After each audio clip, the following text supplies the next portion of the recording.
Eu convido você a abrir a sua Bíblia no Evangelho de Lucas, Lucas capítulo 10, a partir do versículo 25.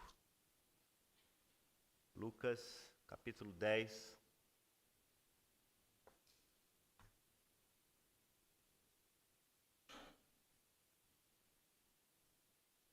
a partir do versículo 25. E eis que certo homem, intérprete da lei, se levantou com o objetivo de pôr Jesus à prova e lhe perguntou: Mestre, que farei para herdar a vida eterna? Então Jesus lhe perguntou: O que está escrito na lei? Como você a entende? A isto ele respondeu: Ame o Senhor seu Deus de todo o seu coração, de toda a sua alma, com todas as suas forças e todo o seu entendimento. E ame o seu próximo como você ama a si mesmo. Então Jesus lhe disse: Você respondeu corretamente. Faça isso e você viverá. Mas ele, querendo justificar-se, perguntou a Jesus: Quem é o meu próximo? Jesus prosseguiu, dizendo: Um homem descia de Jerusalém para Jericó e caiu nas mãos de alguns ladrões. Estes, depois de lhe tirar a roupa e lhe causar muitos ferimentos, retiraram-se, deixando-o semi-morto.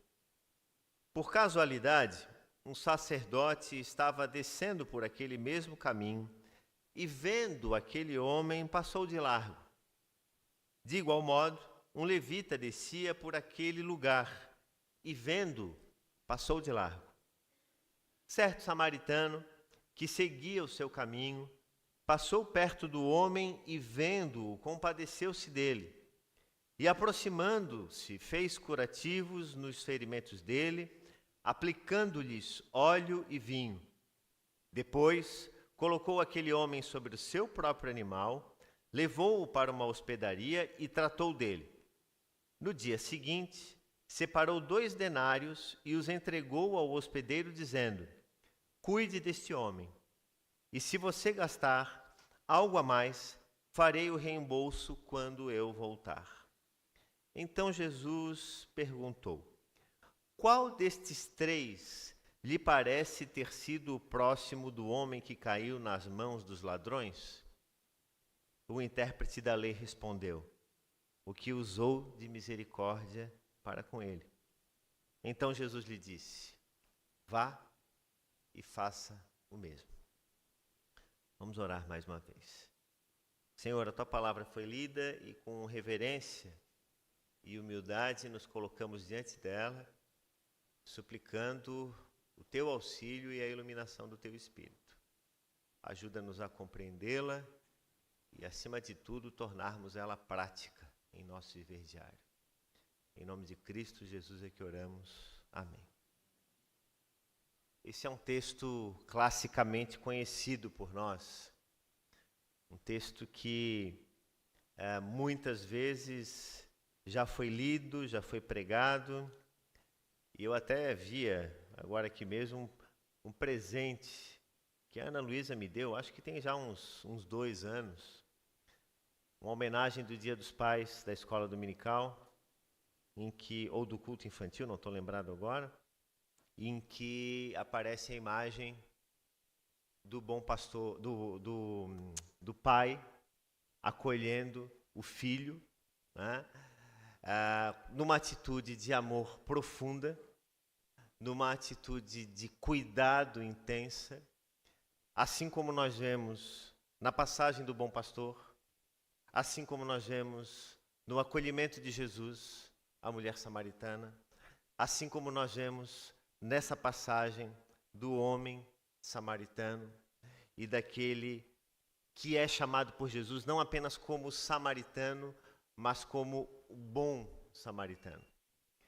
É interessante porque Jesus, ele fala sobre esse conceito de bom. E ele usa poucas vezes esse conceito de bom para pessoas. Mas de uma forma extraordinária, ele fala sobre alguém que não deveria receber elogios da parte de um judeu como sendo alguém bom, como alguém que fosse digno de aceitação, digno de reconhecimento por um ato que cometeu. Quem parece ser o próximo do homem que estava ali necessitado, caído, machucado e perdido? Quem é o próximo daquele homem? E Jesus apresenta algumas realidades impressionantes para nós, porque ele fala de homens ligados à religião, homens que deveriam, por uma questão até de investimento do cargo, da atitude, ter uma postura de cuidado, de atenção, de misericórdia. E de repente, de quem menos se espera, a gente vê ali uma atitude de amor e de cuidado. E esse texto da Bíblia, ele nos ensina algo muito importante, de que o amor, ele não é apenas um sentimento.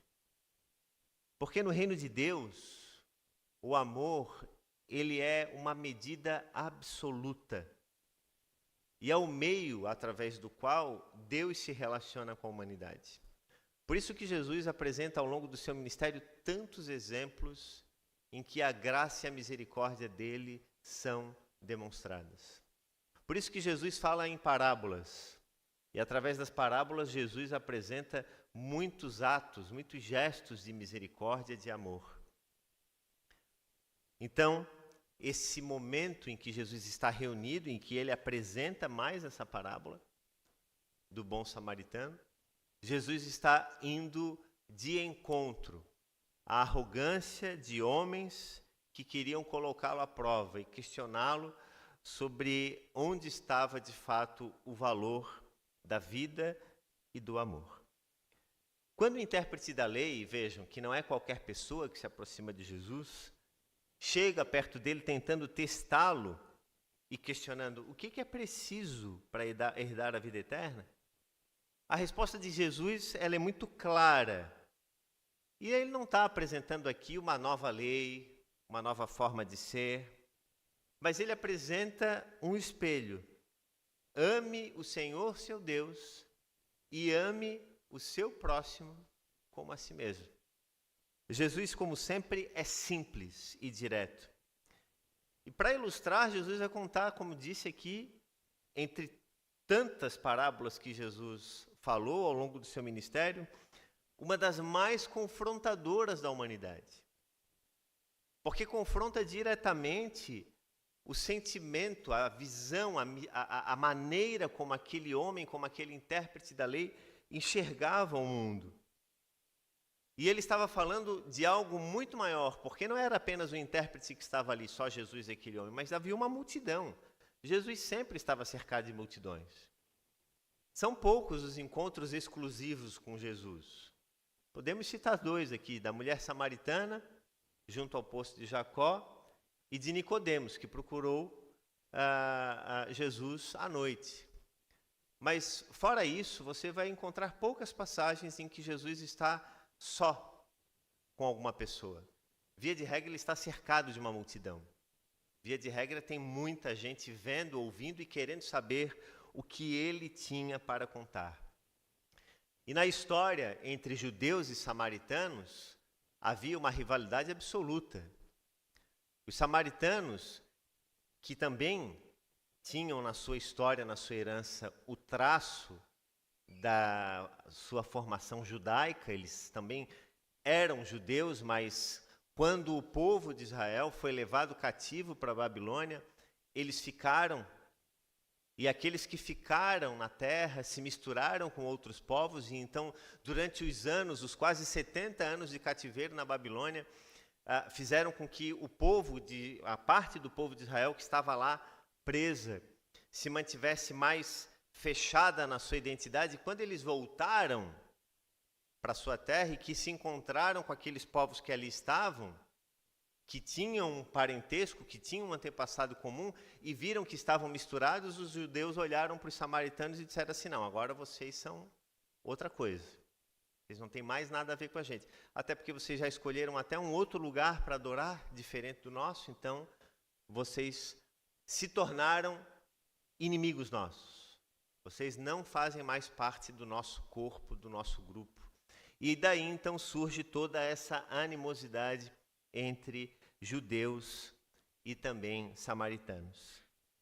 Mas para que a gente possa entender melhor e com mais profundidade o real significado dessa parábola, a gente precisa tirar os olhos do papel e olhar para o chão daqueles personagens, para o chão da existência daqueles personagens.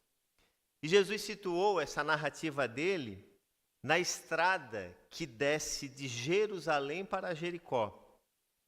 Um caminho real, temido, e que com certeza não era o lugar mais adequado, mais seguro para se passar.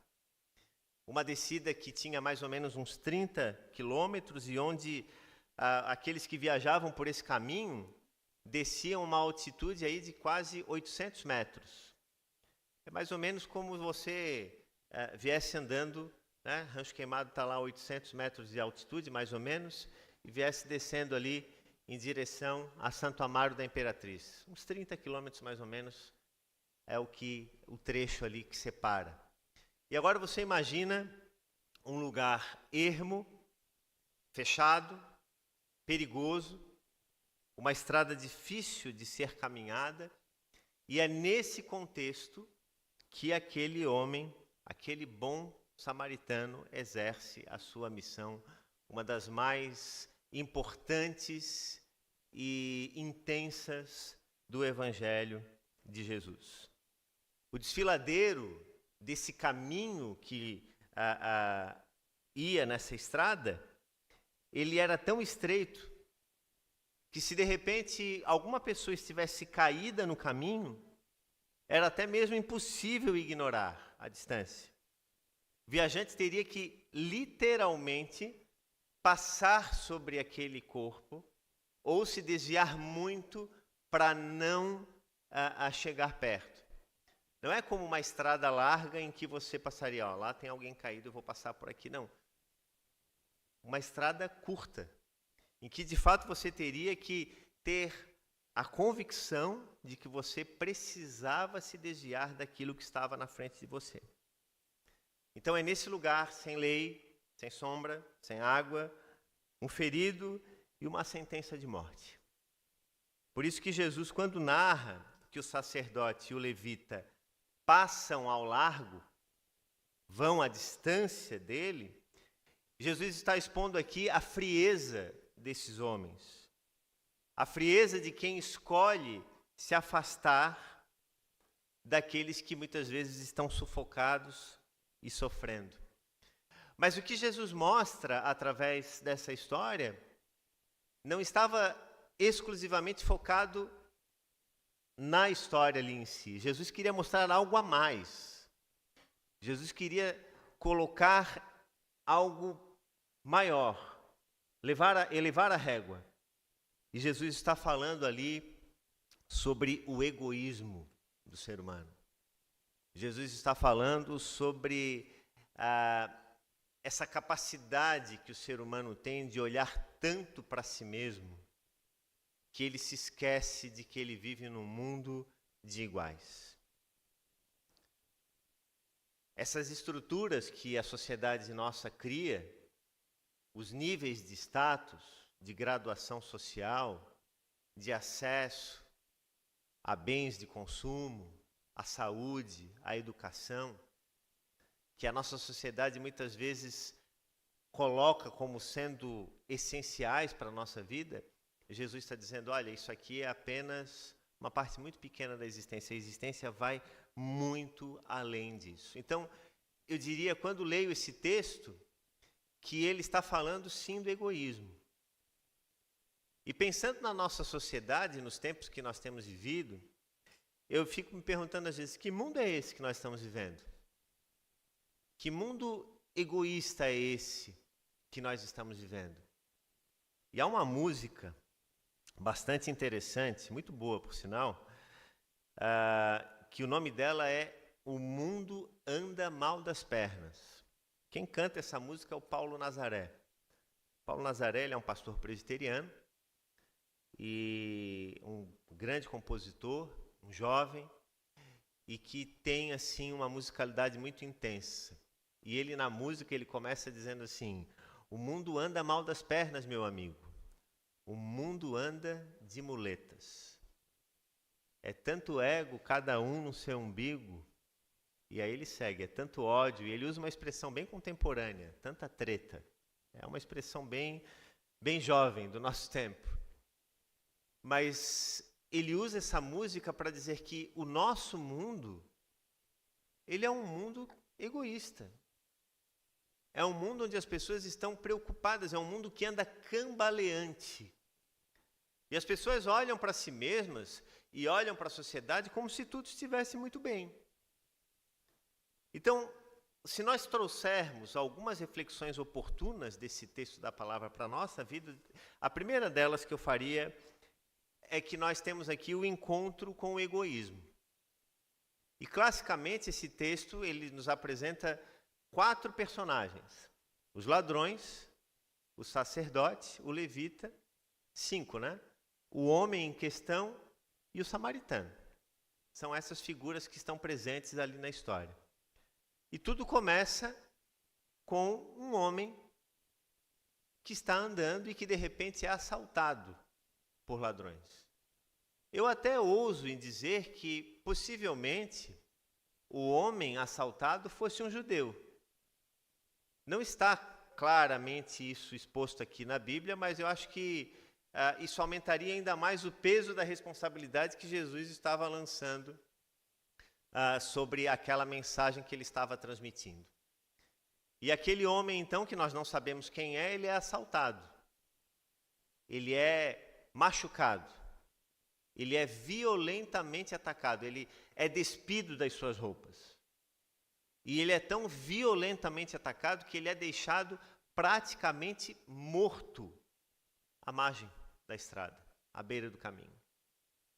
E, de repente, aquelas 2 figuras de quem, como dissemos antes, se esperaria uma postura de amor, misericórdia, afinal de contas, são figuras que remetiam ao povo naquela época a imagem de Deus, um sacerdote e um levita, é de quem menos se vê. Então, o egoísmo daqueles homens, assim como dos ladrões que começaram todo o drama existencial daquele homem, é o egoísmo de uma sociedade que vive encurvada no seu próprio umbigo.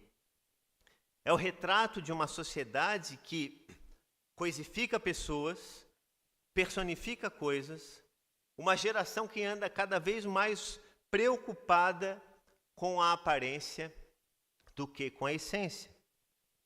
Então, o relacionamento egoísta, ele é causado pela dominação. O relacionamento egoísta, ele tem como objetivo apenas satisfazer os próprios desejos. E como muitas vezes nós vemos isso nos relacionamentos conjugais, nos relacionamentos dos filhos com os pais, de parentes, irmãos, pessoas que convivem juntas, seja no trabalho, seja onde for. Esse egoísmo, ele parece que faz parte do coração do ser humano, porque o egoísmo ele só quer pensar de que ele pode ter algum privilégio, ele pode ter algum benefício indo ao encontro do outro. E aí nós precisamos distinguir 2 conceitos interessantes, que são o individualismo e a individualidade.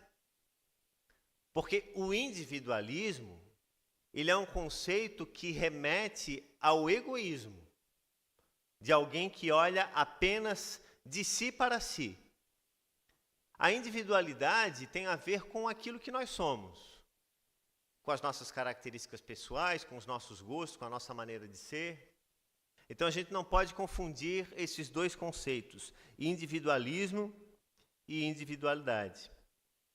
Mas o egoísta, e fazendo aqui uma relação com os ladrões, ele é aquele que olha para o homem que está bem passando na rua e diz assim: o que é seu é meu e eu vou tomar. Não importa. O que é seu é meu e eu vou tomar. E o egoísmo, portanto, ele gera uma cegueira espiritual tão grande que ele não faz com que o homem ele olhe para o próximo. Ele olha para o homem, para aquele que está próximo dele, apenas como objeto de consumo e como um obstáculo para aquilo que ele deseja atingir.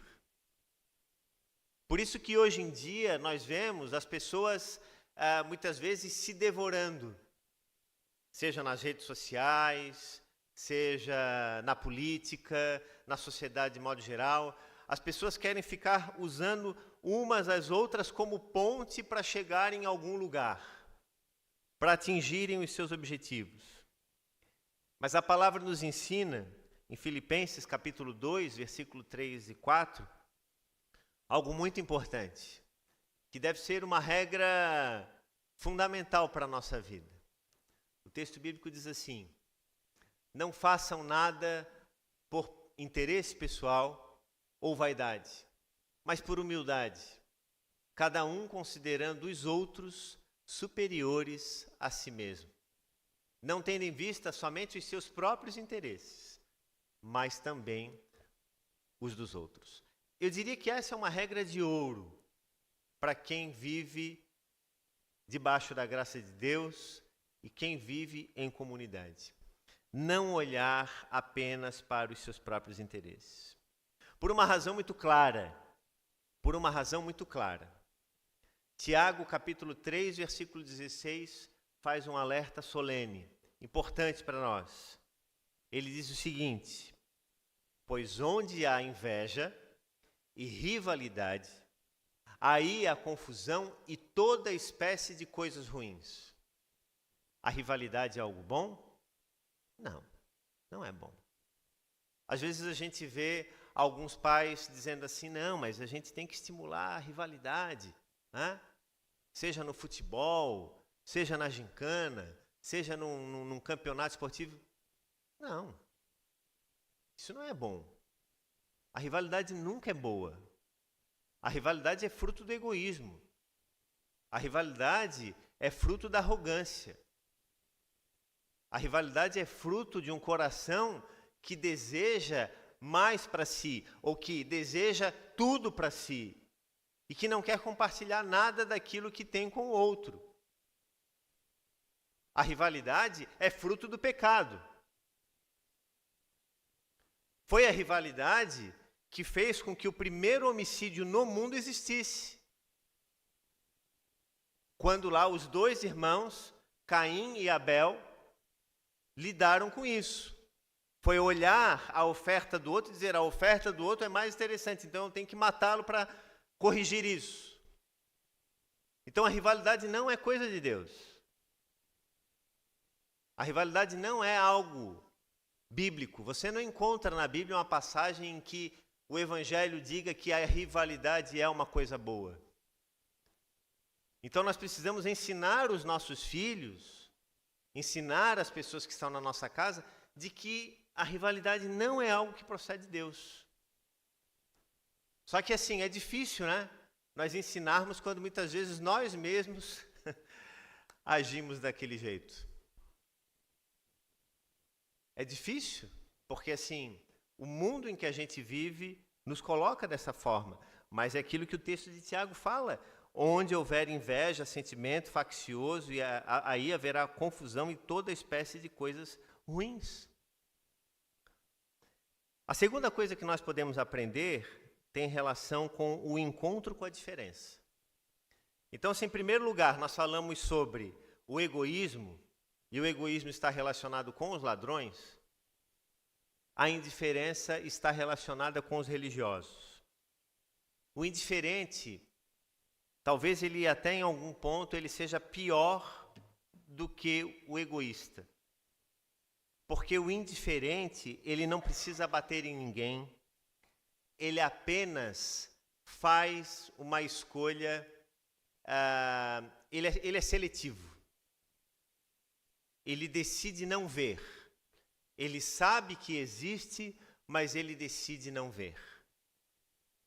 Ele quer fazer de conta de que aquilo não existe. É melhor eu viver a minha vida de um jeito em que eu olho para as coisas, eu olho para os problemas, eu olho para os dramas humanos e digo, isso não me interessa. Eu já ando com a cabeça muito atribulada, muito preocupada com muitas coisas, eu não posso me envolver com isso. Porque ele tem um relacionamento orientado pela conveniência. Então ele se relaciona com o outro enquanto é conveniente para ele. Mas se não é mais, anula. O sacerdote e o levita, eles tinham as suas razões. Eram razões religiosas. Razões que eles acreditavam serem justas.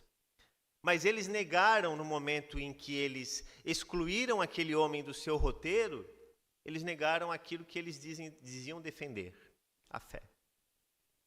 E de fato, irmãos, eu fico pensando que o nosso mundo ele anda mal das pernas, ele anda de muletas. Semana passada, eu li uma notícia da CNN Brasil que falou que no nosso país, o Brasil, em 2025, foram registrados 66 desaparecimentos de crianças e adolescentes por dia. Você sabia desse dado?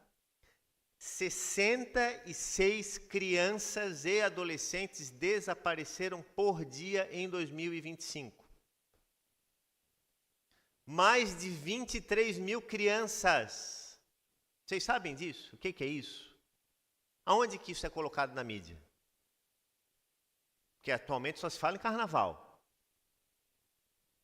Só se fala em política. Só se fala em questões que não resolvem de fato o problema que está exposto, escancarado. E mais, o que mais me deixou aterrorizado com essa notícia é que são crianças entre 8 e 12 anos, 13 anos, e mais de 60% dos desaparecidos são meninas. Então, assim, que sociedade é essa que a gente vive? Que não existem políticas públicas. Onde é que estão os nossos governantes que não estão tratando sobre isso? Estão falando sobre coisa de eleição aí, de quem que vai ser, se vai ser o Lula, o Bolsonaro, ou seja lá o que for. Isso é menor. A gente está falando de vidas que estão desaparecendo. As nossas filhas e os nossos filhos estão em risco. E digo mais, um dos estados onde mais aconteceu isso, sabe onde foi? Rio Grande do Sul, aqui do nosso lado. A gente às vezes pensa assim, né? Ah, isso é mais lá para o norte, nordeste. Aqui, ó, nosso vizinho. Então, isso é uma coisa muito séria, irmãos e irmãs. Isso é muito sério. A gente viu recentemente, e tem acompanhado aí, toda a polêmica em torno daquele cachorrinho que morreu. Nenhuma vida merece passar por sofrimento, mas assim, muita calma nessa hora. A dignidade humana está sendo colocada abaixo da dignidade, às vezes, da criação. E não é assim. A gente precisa ter cuidado com as coisas. A gente precisa ter cautela com a maneira como nós estamos nos relacionando com as coisas, com a criação. Então, assim, a imagem do ser humano, o homem que foi criado à imagem e semelhança de Deus, está sendo colocada de lado. Está sendo deixada de lado. As pessoas se brigam, se inflamam, as pessoas se discutem, se odeiam, e enquanto isso, o mal prospera. Enquanto isso, milhares de crianças e adolescentes vão desaparecendo. Imaginem que são 66 famílias impactadas todos os dias, e assim, poucos veículos de comunicação falaram sobre isso. Quase ninguém fala sobre isso. Porque isso não dá ibope, né? Porque isso aqui não aumenta a audiência, porque isso aqui não torna o nosso mundo mais atrativo. Então, eu dizia para a Renata essa semana lá em casa, olha, A gente vive num tempo em que todo cuidado é pouco, com tudo. A indiferença é o pecado de quem sabe, mas não sente. E é esse o sentimento que eu tenho, irmãos e irmãs, aos governantes do nosso país, que ficam discutindo sobre coisas absurdas, descabidas, desnecessárias. Enquanto isso, ano após ano, nós vemos os mesmos problemas se repetindo e uma situação como essa, gravíssima, alarmante, exposta diante de nós. Agora nós vamos simplesmente olhar para eles e dizer assim, não, a culpa é toda deles? Não. Qual é o grau de importância que nós estamos dando a isso? O quanto nós estamos sabendo sobre isso? Então, nós precisamos aprender com a palavra de Deus, que nos exorta, que nos chama a realinhar as nossas prioridades, a repensar o caminho que nós estamos fazendo como discípulos de Jesus. Tiago, capítulo 4, versículo 17, diz, numa solene advertência, numa chamada de atenção importante, que ele diz assim, portanto, aquele que sabe que deve fazer o bem e não faz, nisso está pecando. Então, quantas vezes nós estamos pecando? Porque nós sabemos o que deve ser feito e não fazemos. Nós somos chamados a atenção sobre isso. Nós somos advertidos sobre o cuidado que nós devemos ter, mais do que nunca, com os nossos filhos, netos, parentes, amigos. Valores sólidos, valores pautados no Evangelho, valores eternos. Valores que não se acabam, valores que se mantêm para a vida inteira.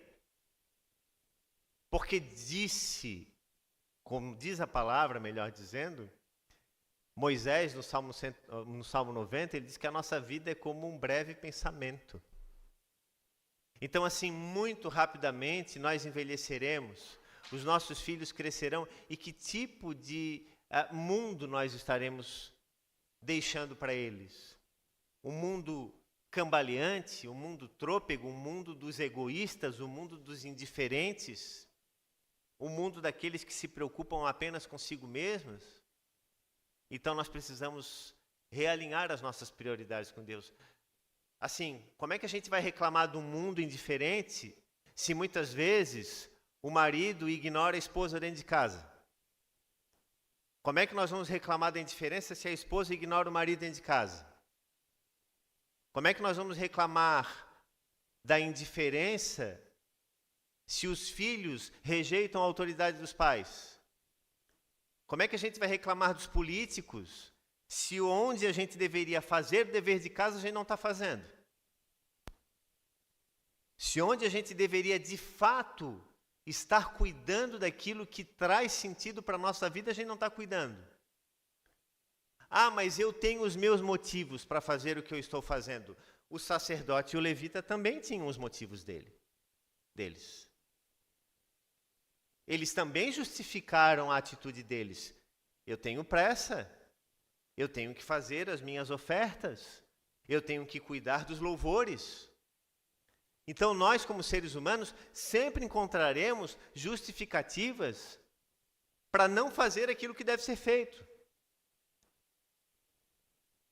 Por isso que essa reflexão ela é extremamente profunda e eu não enxergo apenas como uma mensagem altruísta de Jesus para os seus discípulos. Eu estou falando de algo e penso nessa passagem como algo que tem impacto na minha vida, na minha relação com a minha esposa, com as minhas filhas. O que Jesus está alertando é algo muito mais profundo. Mas, por fim, nós encontramos algo revolucionário, que é o amor, que é o encontro com o samaritano. E o amor daquele samaritano, ele parte do princípio: nada do que eu tenho é necessariamente meu. Se você precisa, pode ser seu também. Aquele homem, ele se compadece do ferido, ele busca limpá-lo, busca restaurar a sua dignidade. Ele não sai perguntando quem é o seu próximo, mas sim de quem eu posso ser o próximo hoje. Quem pode ser o meu próximo hoje? Quem pode ser o meu próximo hoje? Pergunte-se a si mesmo, quem pode ser o seu próximo hoje? Pode ser o seu cônjuge, pode ser o seu filho, pode ser o seu vizinho, pode ser o seu irmão da igreja, pode ser um desconhecido. Quem pode ser o meu próximo hoje? A quem eu devo agir com amor, com serviço, com cuidado, com devoção? O amor daquele samaritano é a tradução prática da graça de Deus sobre a vida de alguém. Ele não está de olho no merecimento da vítima, mas ele olha para a necessidade do ser humano. Ele não está preocupado se aquele samaritano é impuro, se ele adora num monte diferente do dele, se ele se misturou com outros povos. Isso não importa. O que importa naquele momento é que ele é alguém que carece da graça e do cuidado de Deus. E 1 João, capítulo 3, versículo 17 e 18, diz o seguinte: ora, se alguém possui recursos desse mundo e vê seu irmão passar necessidade, mas fecha o coração para essa pessoa, como pode permanecer nele o amor de Deus? Filhinhos, não amemos de palavra nem da boca para fora, mas de fato e de verdade. Então, o amor, irmãos e irmãs, veja o que diz aí o versículo 18. Não amemos de palavra nem de boca para fora, mas de fato e de verdade. Sem hipocrisia. De verdade, de coração entregue, absolutamente entregue àquilo que está sendo feito e àquilo que precisa ser feito. Por fim, eu concluo dizendo que o egoísmo, ele explora, ele derruba. A indiferença, ela vê e ignora. Mas o verdadeiro amor é aquele que nos faz ir ao limite das nossas forças para salvar tudo. Pode ser o perdido, pode ser o seu relacionamento conjugal, pode ser o seu relacionamento com seu filho, com a sua filha, com seu parente. Quem é o meu próximo hoje? Por que é que eu vou ficar sentado, parado, esperando que o mundo faça alguma coisa quando Jesus olha para mim e diz assim: filho, é contigo. Não é sobre os outros. Não é sobre os outros. É sobre você. Não é sobre aquilo que os outros deveriam ter feito. É sobre aquilo que você tem feito. Não é se os outros estão cumprindo com as leis, com as regras, assim como falei aqui sobre as crianças desaparecidas. A gente não pode simplesmente ficar esperando que as políticas públicas surjam e resolvam a situação. O que a igreja tem feito sobre isso? O que a igreja tem falado, por exemplo? A gente tem visto agora esse caso, né, que surgiu aí, que está abalando a Europa e o mundo todo, do Epstein, né?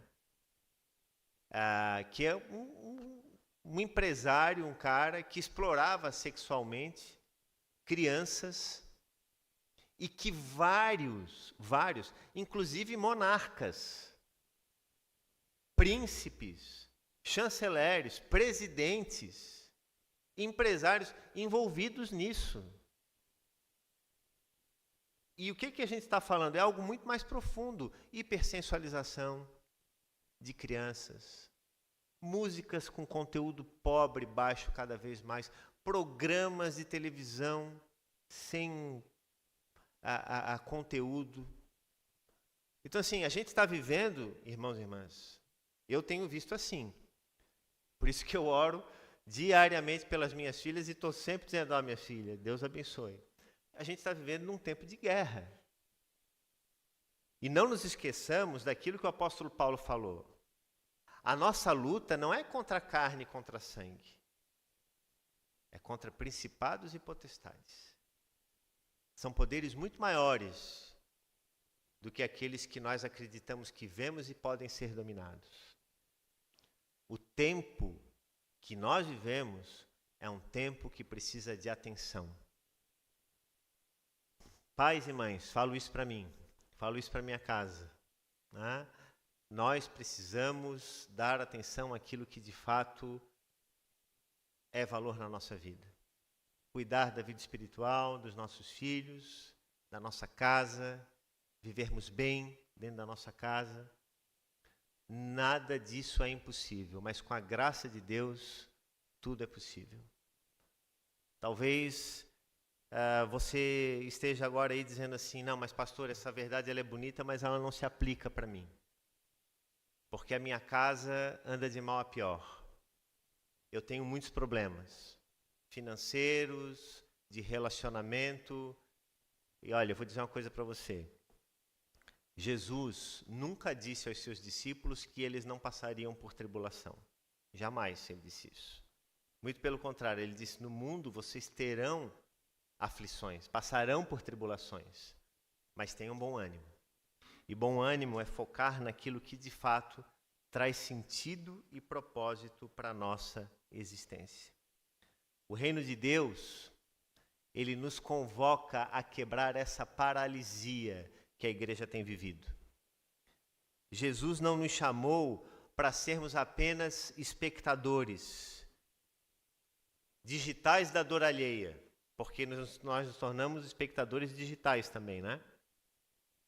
Nós ficamos ali, muitas vezes, rolando os vídeos pela internet, vendo a dor do outro e já logo nos esquecendo dela porque vimos um vídeo engraçado e que nos fez esquecer daquilo que passou.